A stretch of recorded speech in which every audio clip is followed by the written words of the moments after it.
तो 2 श्लोक हैं, ये भी इम्पोर्टेंट हैं हमारे गौड़िया वैष्णव साधना के लिए। और ये जो श्लोक हैं ये क्या है? चैतन्य महाप्रभु कह रहे हैं कि भजनेर मध्य श्रेष्ठ की। कई लोग भक्ति करते हैं अलग अलग तरीके से, नहीं भक्ति करने का स्टाइल सबका अलग अलग है। इस्लाम में अलग है, क्रिश्चियनिटी में अलग है, हमारे वैष्णव संप्रदायों में भी डिटेल्स अलग अलग है, प्रोसेस अलग अलग है।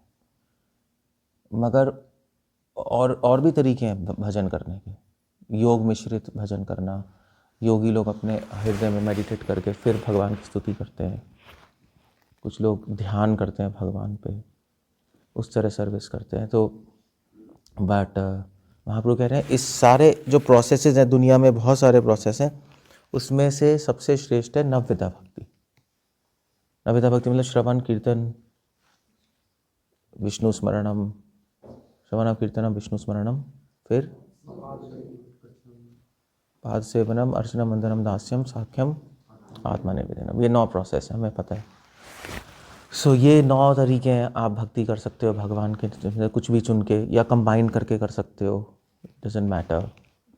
श्रवण कर लो, कीर्तन कर लो, स्मरण कर लो, जैसे भी है। मगर इसमें से भी तो अगर आप कोई भी कर लोगे, कंबाइन करके कर लोगे, तो कृष्ण प्रेम, कृष्ण दीदी, कृष्ण मिल जाएंगे आपको, क्योंकि कृष्ण प्रेम मिल जाएगा। मगर महाप्रभु का आइडिया है कि इन 9 में से भी सबसे श्रेष्ठ है, तार मध्य श्रेष्ठ नाम संकीर्तन। चैतन्य महाप्रभु का आइडिया है।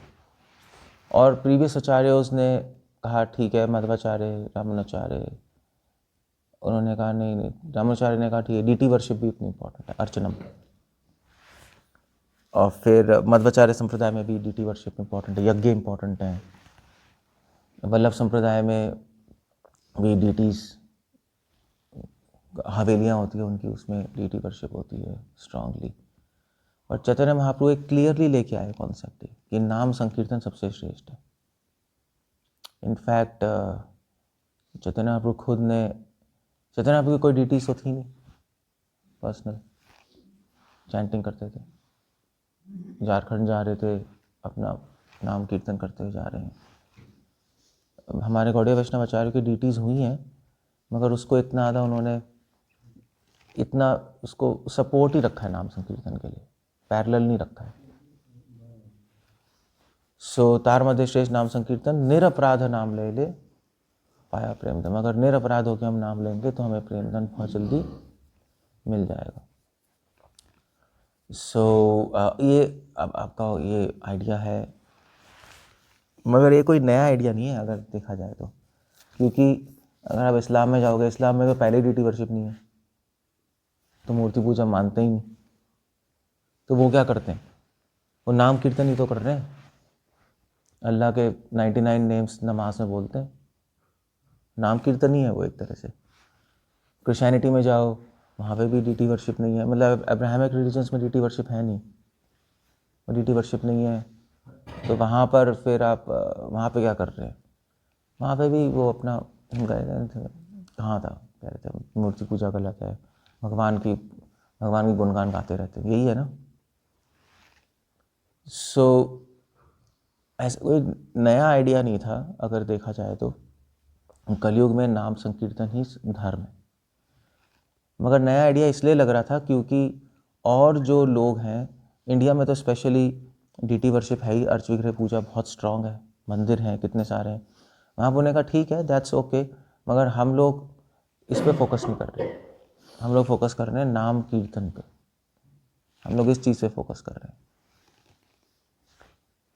सो अब एक क्वेश्चन आता है कि क्या केवल नाम लेके हम भगवान को प्राप्त कर सकते हैं और किसी की ज़रूरत है या नहीं?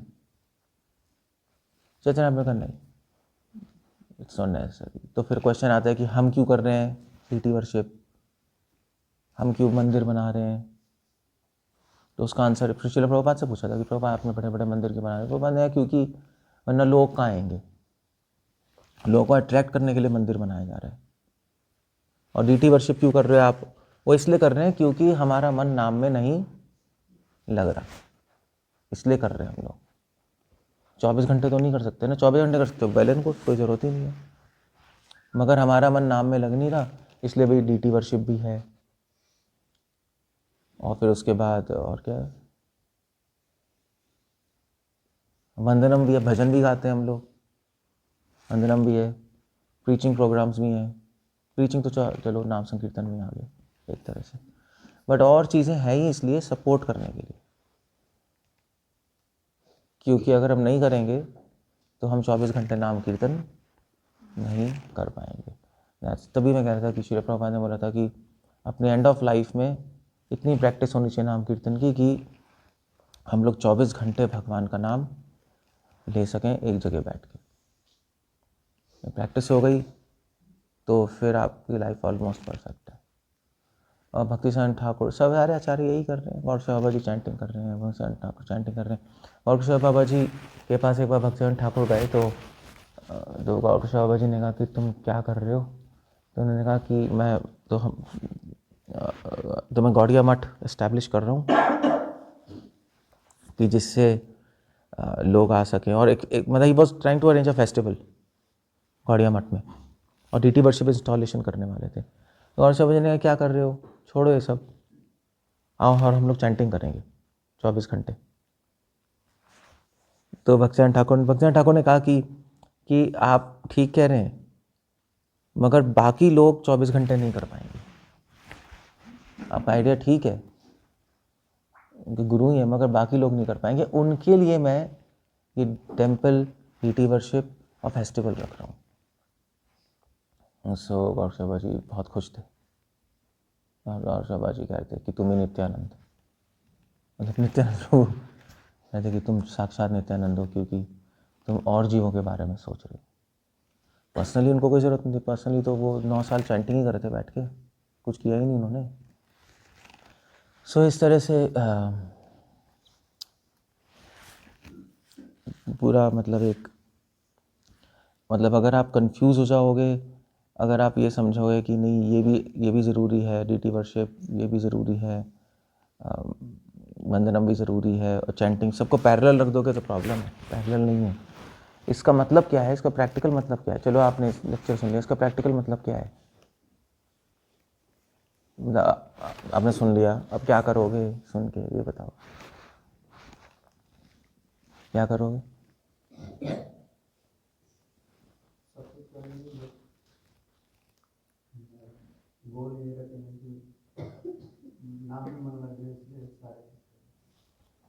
तो हम सब कुछ कर रहे हैं यहाँ पर, और करेंगे भी सब कुछ, मगर सब कुछ कर रहे हैं चैंटिंग अच्छी करने के लिए, बस ये आइडिया है।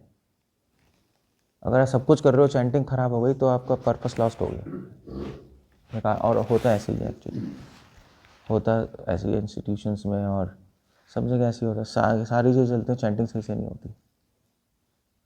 तो वो उस ट्रैप में ना फंस जाए, बस ये इंपॉर्टेंट है। अदरवाइज़ हम भी डाउन द रैबिट होल कहते हैं ना, उसमें घुस जाएंगे।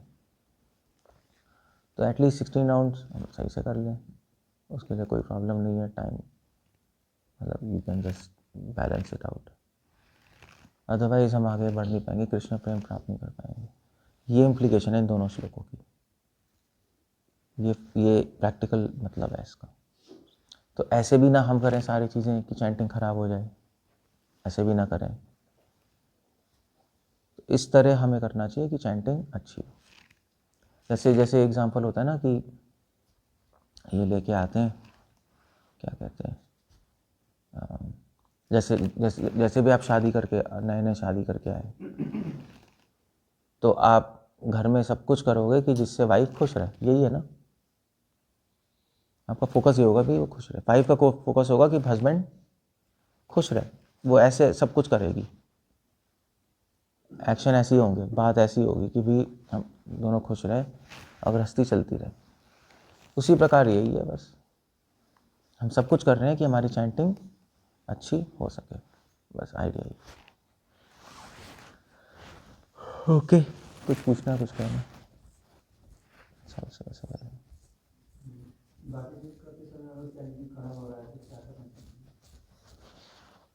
तो दो ऑप्शन है, या तो बाकी चीज़ें छोड़ दो, अगर छोड़ नहीं सकते वो तो सर्विसेज है हमारी, तो हमें बैलेंस करना पड़ेगा खुद से ही। वो कैसे करोगे वो तो इंडिविजुअल केस पे हर एक का इंडिविजुअल है। एग्जाम्पल दोगे तो समझ आएगा। अदरवाइज 16 राउंड्स तो कोई भी कर सकता है। हाँ ये बात है कि आप बाकी चीज़ें कर रहे हो, चैंटिंग ख़राब हो रही है, तो इसका मतलब है बाकी चीज़ों में हम लोग सही कॉन्शियसनेस से नहीं कर रहे। ये भी हो सकता है। काम तो करना ही है। काम कैसे कम सर्विस कैसे मना कर सकते हैं हम? वो तो ज़रूरी है, मगर हम सही मानसिकता से नहीं करते इस काम को। तो हम बाकी चीज़ें करें सही माइंड से, भगवान के लिए करें। तो उन चीज़ों में हम पॉलिटिक्स ना करें, उन चीज़ों में हम लोग मतलब है वही बस राग द्वेष से ना करें, तो फिर शायद चीज़ें ठीक हो सकती हैं। या हम चीज़ों में अति प्रयास ना करें, ये भी होता है। लगे पड़े तो फिर भी खराब हो जाएगा।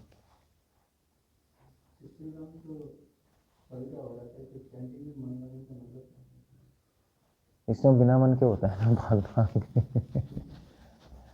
ये प्रॉब्लम है ना, माइंड भागता रहता है।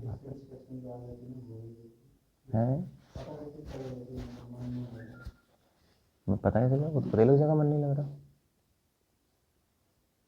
मन लगेगा तो सेटिस्फेक्शन आएगी नहीं, मन नहीं लगेगा तो सेटिस्फेक्शन नहीं होगी।